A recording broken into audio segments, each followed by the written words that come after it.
Okay, jumping right back into it. So again, I talked about combat power.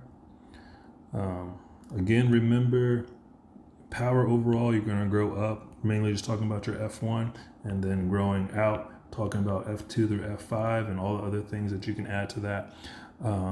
What you need to remember, again, your F1 could be super strong. And if that's all you could focus on for the entirety of the game, your F1 could be super strong and you could beat people who have twice as much combat power than you because all your resources and stuff went into F1 while theirs went into F1 through F5. And that's why their combat power is better than yours.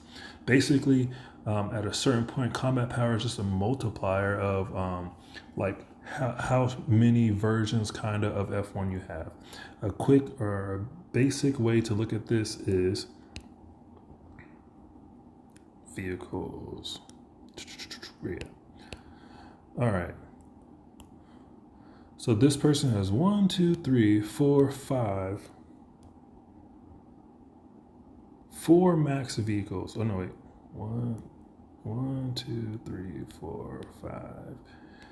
This person has 5 max or near max vehicles. So their combat power is super high because each vehicle is adding to the combat power. But if they have a max vehicle on F2 and their F2 survivors are underdeveloped, then it doesn't matter that this vehicle has super high combat power because the survivors powering it behind it are trash, or I'm not saying Seppi's power, like their vehicle or F2s or survivors are trash. But in theory, if they have 5 max vehicles and only their F1 is good, their combat power is kind of fluffed up because they're contributing to saying how strong this person can be, but maybe they don't have their survivors or their equipment or the technology to back it up. So that's why I'm saying F1 to a certain degree only matters in really relation to your F1, and kind of just gives you the potential of how strong someone can be. And then also I mentioned to you guys another way to determine really how strong someone is going to be to look at duels. Again, I can't look at anyone who I'm in a current season with duels. I did show you guys this person who's elite level 20, but I'm twice as strong as. Let me see if I can find the guy I'm not stronger than. This guy here. So this guy is also elite level 20. And if you look at this ratio with how many people I killed versus how many people they killed, they're fairly or appropriately stronger than I think this is probably what you would expect versus an elite level 20, where, let's see, would I divide that? Basically, the difference is 7K troops. So we can look at what I would look at to see like why I lost, or like really mainly how much stronger this person is probably my best formation versus their best formation. Oh, this is where I want to go. Oh, bear with me.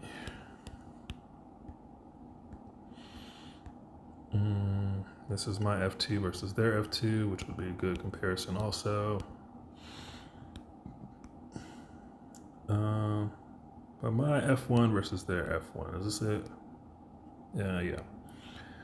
So this is what I would look at to determine like how big of a gap there is between me and this person. First thing I look at is how many they killed versus how many I killed. So as you can see, I only killed 3,300. They killed 8,500. So this person F1 is probably twice as strong as mine. What that relates to also is if me and them were doing like an outpool score, it would take me probably 3 tries to get their F1 out at my F1. Just like straight up. It was just me versus them. And then if you add in the fact that you get like buffs for having people in garrison with you, it'd probably take like 4 times for me to get this person out. And then I start to look at why and like what ways is this person's F1 better than mine. And so you look at overall things like recruits. His recruit level overall is higher than mine by 11. His gear in certain places are way better than mine. And there's nowhere where my gear is like way better than his. Even though this number seems small. It's clearly making a big difference. We look at vehicle, and vehicle again can be misleading too. I don't have my loading power as a not a well, even though some people might consider me as one. As not a well, if you don't do your loading power, your things are not going to be max. And to me, it's a waste of resources to increase the loading power. But that's a video for another day. So his vehicle, quote unquote, is better than mine, although I think probably stats wise are about the same. And you can look at things like this, like attack of vehicles formation, blah, blah, blah, 205, 205, 205. His is 205, 205, 205. The only difference is going to be load capacity, damage taken, damage dealt the same. His damage taken and damage dealt is increased, and that's going to be because of his elite status, I'm pretty sure. Or no. No, actually, this is not max for me. Those things aren't max for me. It's not related to elite status. This is my F2 vehicle. And then what also makes a big difference, of course, is stats. As you see, my attack is a little bit better than his, and this is super important to look at. Attack. So buildings is going to be the things inside your town that you can upgrade. The statues, that's what those are going to be.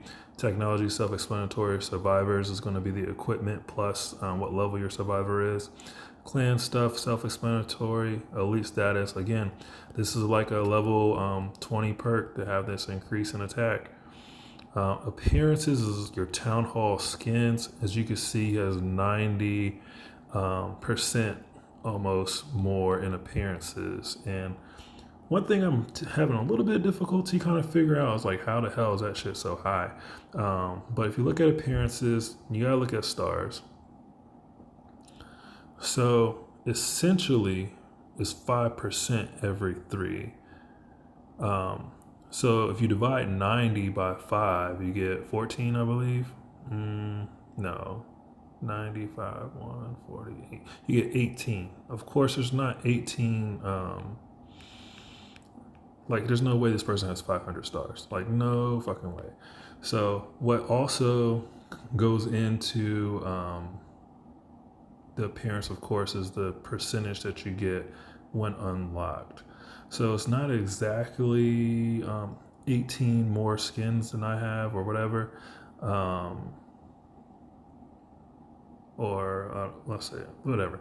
Basically, for every skin that this person has, they're increasing their stats by 8, and that's probably equivalent to about like 10 more skins than I have, which I guess makes sense. I'm missing quite a bit.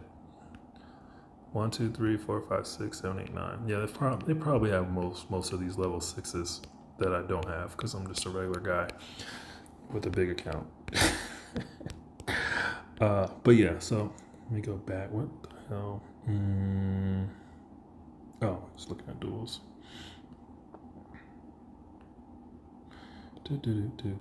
Oh, wait.